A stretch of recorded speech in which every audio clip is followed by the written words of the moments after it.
Hey everyone, welcome to Happiness Hunch. Hello! Welcome to our second video in our Get Well series. You might recall from one of our earliest videos us mentioning Weston A Price. And we thought we would spend most of this video talking about Weston A Price because his research is really where our journey began in terms of our road to good health. So, who was Weston A Price? Well, he was a dentist that lived back in the early part of the 20th century, and he was a dentist.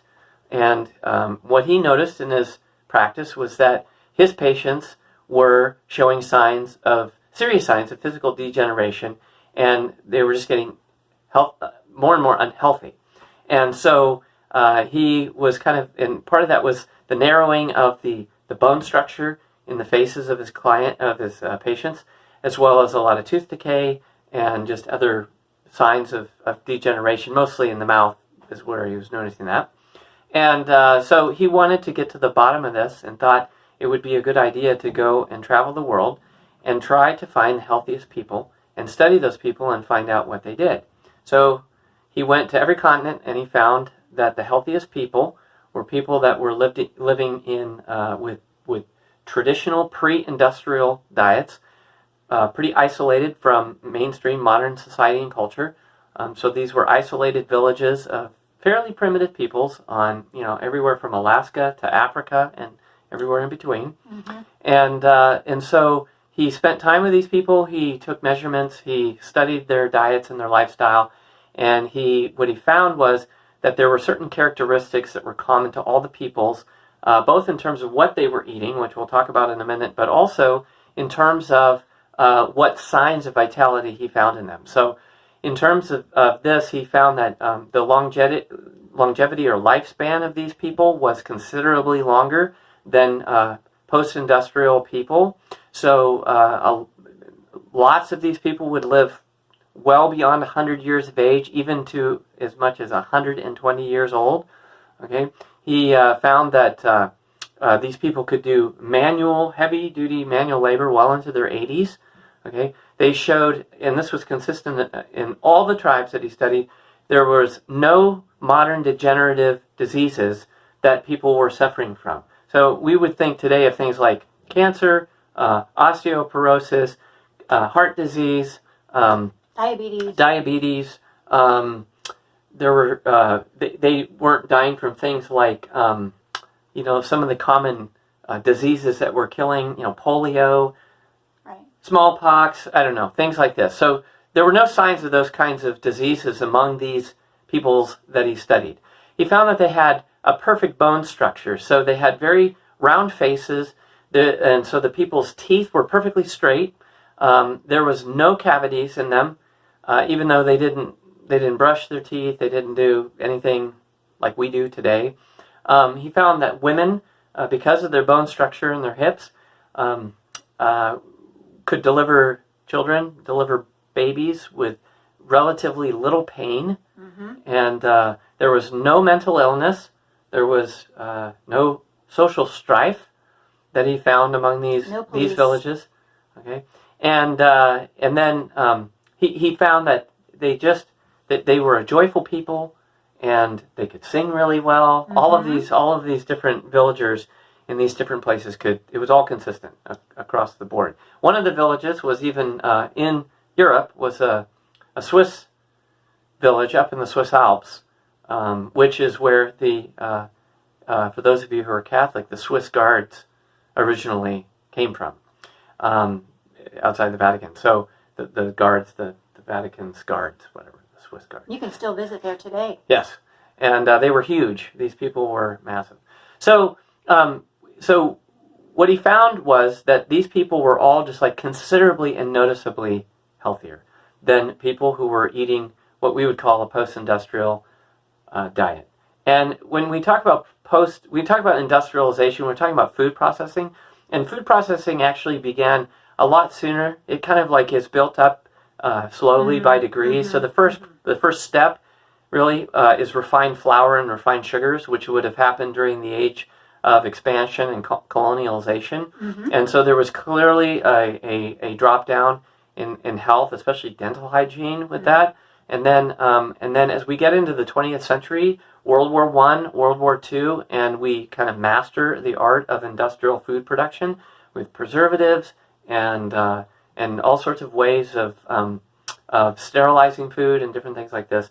What ends up happening, prepackaging it, So by the time we get into the post-World War II period, we begin to see all sorts of signs of physical degeneration that just keep escalating, okay, to the point today where we really can look around and see that people have a lot of really, really serious, what we call internal degenerative problems. Mm-hmm. Now, what's interesting about ancient peoples is it's not that they didn't die of diseases, but those diseases that they died from were largely exposure to things that were really outside the human body. Or they might die from accidents or war or a snake bite or things like that. But they weren't dying from internal degenerative diseases. That's the thing. They weren't dying from the inside out. So Price's insight was that this is clearly linked to food and the food that they're eating. So what he did is he gathered together and tried to catalog what were the common eating principles that he saw across all the people. Okay, so one of the things I want to point out before I jump into that is just that there's a methodological difference in the way Price went about studying this. So he wanted to find healthy people, so he found healthy people, and then he studied what healthy people did. Okay, a lot of the research that goes on today, right? We don't have a lot of healthy people on the planet anymore, not like that. And so the problem is that a lot of times we come up with theories or models kind of in the abstract, and then we try to apply them to a population through different diet theories. And then what we realize is that some of those diets don't end up working out very well because they're not actually very well aligned with the nature of the human body. Mm-hmm. And so you see these fad diets that run for a little while, and then they don't work very well. What's interesting about Weston A Price is that he actually found people that were really healthy and had longevity. Now, one thing I like to point out to people is that oftentimes we hear that people today have greater life expectancy than people in the old days, right? Now, we have to be careful with those statistics, because the problem with life expectancy data is that most of what causes longer life expectancy, according to those data points, is we have a much lower rate of infant mortality and death at childbirth in general across the world today, which means that way more people are living into adulthood, okay? So that's what's made life expectancy go up dramatically in the last 100 years. However, if you look at the average age that people are now dying when they reach into old age, okay, compared to Weston A. Price's data, okay, these people were pretty consistently living to 100 and beyond, whereas today most people are living to their late 70s to mid 80s, okay? And a lot of people that are living even that long today are doing so with support from a lot of medications and a lot of drugs. Do you want to talk about that for a second? Well, actually, I think life expectancy is in the 70s right now. I mean, it's different for men and women, but I'm pretty sure it's not in the 80s. It's in the 70s. Well, I just want to say, too, that even though, getting to the 70s or 80s, that's not bad, but a lot of these folks are limping along on medications. So, you go to the doctor with symptoms. He gives you a pharmaceutical treatment plan. You take those medications, and oftentimes at some point, those medications stop working or they're no longer strong enough. And so you have to up that or switch to a new medication. And oftentimes also, those pharmaceutical treatments will lead to other symptoms. And then you're taking an additional medication. And meanwhile, you're really not feeling great. Whereas the folks that Weston A. Price was studying, these folks were active. I mean, they didn't live much differently in their 80s than they did in their 20s. So yes, they were aging, but it was a very different story. Yeah. So again, he made this connection between food and vitality and And then the other thing I should point out that he noticed is that he also studied tribes where some people went into the cities from those villages. Twins in particular. Yeah, to go live the more modern lifestyle. And what he noticed in a very short period of time is a massive decline in the health of those people who left those villages and got onto the modern diet. So if you want to, we will post a link to his book, Nutrition and Physical Degeneration. Online. Yeah. If you don't believe us, read it. He's got all sorts of photographs. Well, and the thing is, it was particularly profound when he studied identical twins, where one twin would stay in the tribe and eat all their traditional foods, and the other twin would go to the city. And this I found really remarkable because their health was incredibly different between these two identical twins. So that was really a key part that was very convincing for me when I read his research. Yeah. So I want to just take a few minutes to identify and just name the 10 principles of the pre-industrial primitive diet. And what you'll notice is that it's pretty similar to the ketogenic diet. And the intermittent fasting was also part of their lifestyle because they didn't eat, they probably didn't even eat 3 meals a day, much less the 6 to 8, which people are recommending today. Yeah. So snacks were unheard of. Yeah, so they would have probably eaten, 1-2 meals a day. And actually, some European countries still do this, just 2 meals a day. But at any rate, in America, we're told to eat, oftentimes we're told to eat 6 to 8, small meals a day. Small meals a day, a handful or whatever they say. So what are the 10 principles of these diets, these primitive diets? So first of all, they had no refined or denatured food or ingredients. There was no food processing. Obviously, they made everything right out of Mother Nature, and they prepared their own foods, okay? Mm-hmm. They ate a lot of mostly animal products, okay? And they really ate from the entire animal. I won't say they ate the entire animal, but they ate from the entire animal. So they ate, obviously, the meat. They ate the organs. What else? They used the bones for broth. Yep, they used the bones for broth. Lots of milk, eggs. They made cheeses, things like that. Third, their diets had 4 times the minerals and water-soluble vitamins and 10 times the fat-soluble vitamins than our diets do today. Are you naming those? Yeah, vitamin A, vitamin D, vitamin K2. Mm-hmm. Yeah. And A, D, E, K2. Those are the big ones. Those are the big ones. All right. So a massive higher degree of nutrient density in their food, which is, I think, extremely important. 4, they did cook their food, but not nearly as much as we do. So they ate a lot of raw food. So like today, for us, that would be like raw milk, raw cheese, organ meats. Think of things like, I'm from the Pacific Northwest, so we have raw salmon. We call it lox. But people eat, like the Asians eat a lot of sushi. That's raw fish. They ate a lot from the sea. And fermented foods too. Yeah. Kimchi, sauerkraut, kefir, these kind of things. Yes. So if they were near the sea, they ate a lot of seafood. If they were not near the sea, they would ferment different foods in different ways. So that's the next principle. Number 5 is lactofermentation. Mm-hmm. So when it came to dairy, when it came to vegetables, when it came to meats, they oftentimes would use a lactofermentation process. Also with seeds, nuts, and grains, which I'll talk about in a sec. But they would so they would feed their gut flora so that they could completely digest the food and absorb the minerals. Well, I'm not sure they understood the science of this. This is just what they did.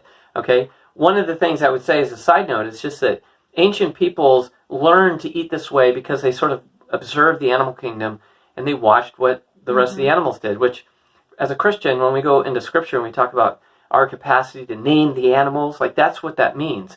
Our capacity to observe the principles of nature and then imitate them. So animals do these things by instincts. Humans can observe these things and then we try to imitate it. So the example I always like to give, which is with the 6th principle, which is sprouting grains, seeds, nuts.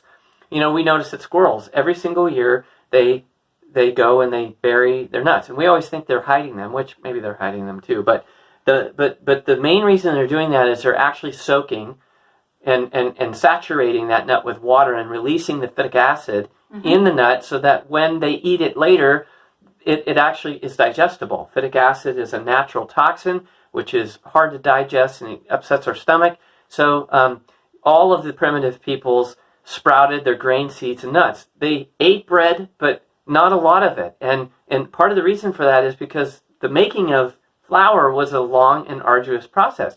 Because they would soak the grains, then they had to dry them, then they had to grind them, then they had to ferment the bread with some sort of leaven or some sort of. They were like double fermented. Yeah, and then they baked the bread, and that bread was really good for them, and it was also very digestible. That's the main thing. So many people today have problems with digesting gluten and so on and so forth, and part of that is because we don't prepare bread in the same way that we used to.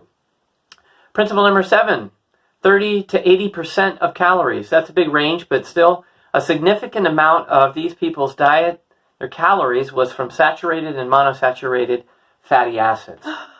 So we certainly haven't had that recommendation around here in a long you time. scared me. I was like, what happened? Yeah. So yes, I mean, yeah, people are told that we have to have low-fat diets and that fat is bad for you and fat causes heart disease. We'll unpack why that's not entirely true. It depends on the fats you're eating. Okay, a lot of the modern processed fats today are really bad for you and do cause horrible heart disease.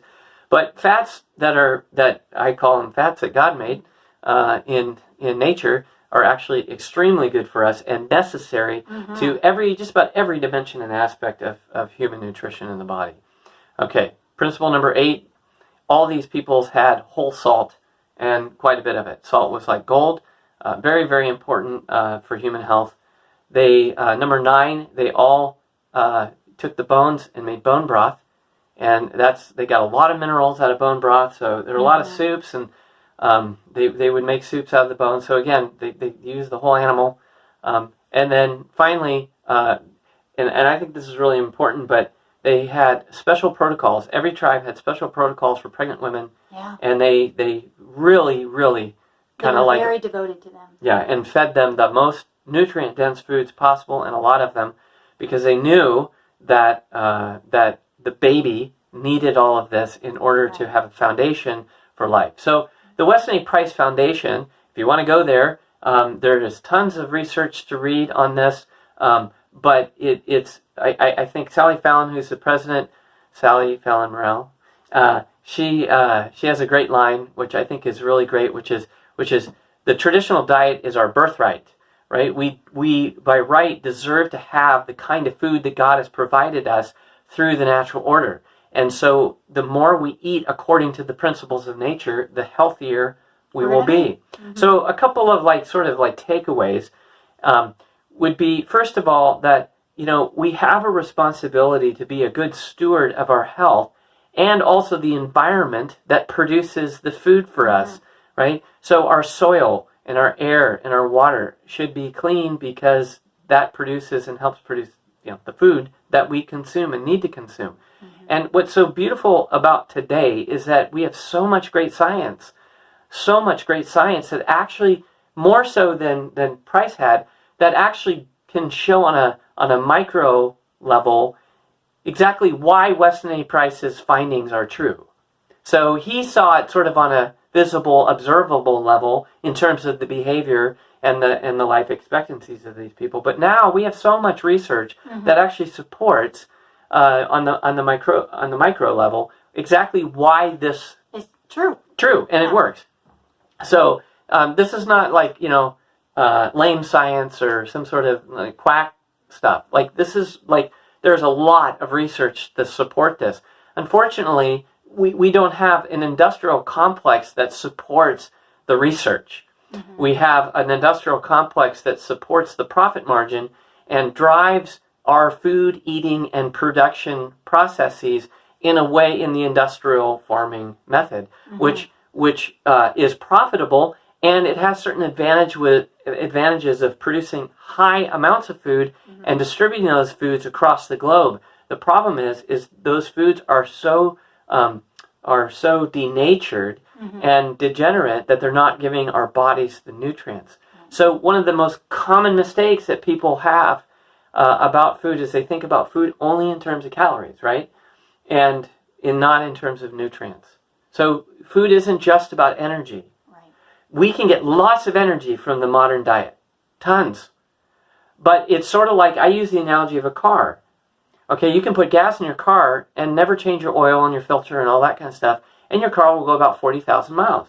Well, the human body is the same way. We can stick energy, and we can get lots of energy from our food supply today, but that energy, if we don't get the nutrients we need, we're going to degenerate and we're going to break down by the time we're about 40. It's about the same. And we'll see signs of that even before that. And that's when the medications typically start now these days. Yeah, if not sooner, it's not like unusual. in the 30s. Yeah, I mean, there are children on medications too. Let's not forget that. But I would say the average is probably in the 40s. Yeah. So. And so, a final comment is just that, especially in this time of coronavirus right now, food is also about immunity. Mm-hmm. And immunity is about homeostasis. When our body is in a state of homeostasis and is we are living in harmony with the principles of nature and in accord with natural principles, we are much, much less susceptible to pathogens. Right. Whether it's bacterial, fungal, or viral. Because our body is built to naturally resist those things which nature needs. Okay? Our bodies don't necessarily need those things, but nature needs those things. So God has designed us. We actually have good bacteria, good viruses, so. Well, no, I'm saying the pathogens. Oh, yeah, like there's good and bad bacteria. There's good and bad viruses, and but creation needs all of these things, but our bodies don't need all of these things. So God has designed our bodies to be resilient and develop immunity against the pathogens that are very harmful to us. Okay, that was a long one, but that kind of lays the foundation. Right. Again, it's very important. We're kind of like, in these videos, we're going to look at the big picture, and then in Lynn's Keto Corner, she's going to begin drilling down more into the specifics, the practices, maybe some of the science of the specific things that we lay out in these bigger videos. Yeah. So, thanks for joining us, and we'll see you next time.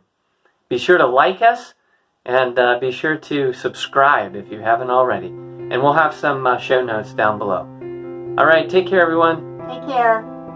Bye. See ya.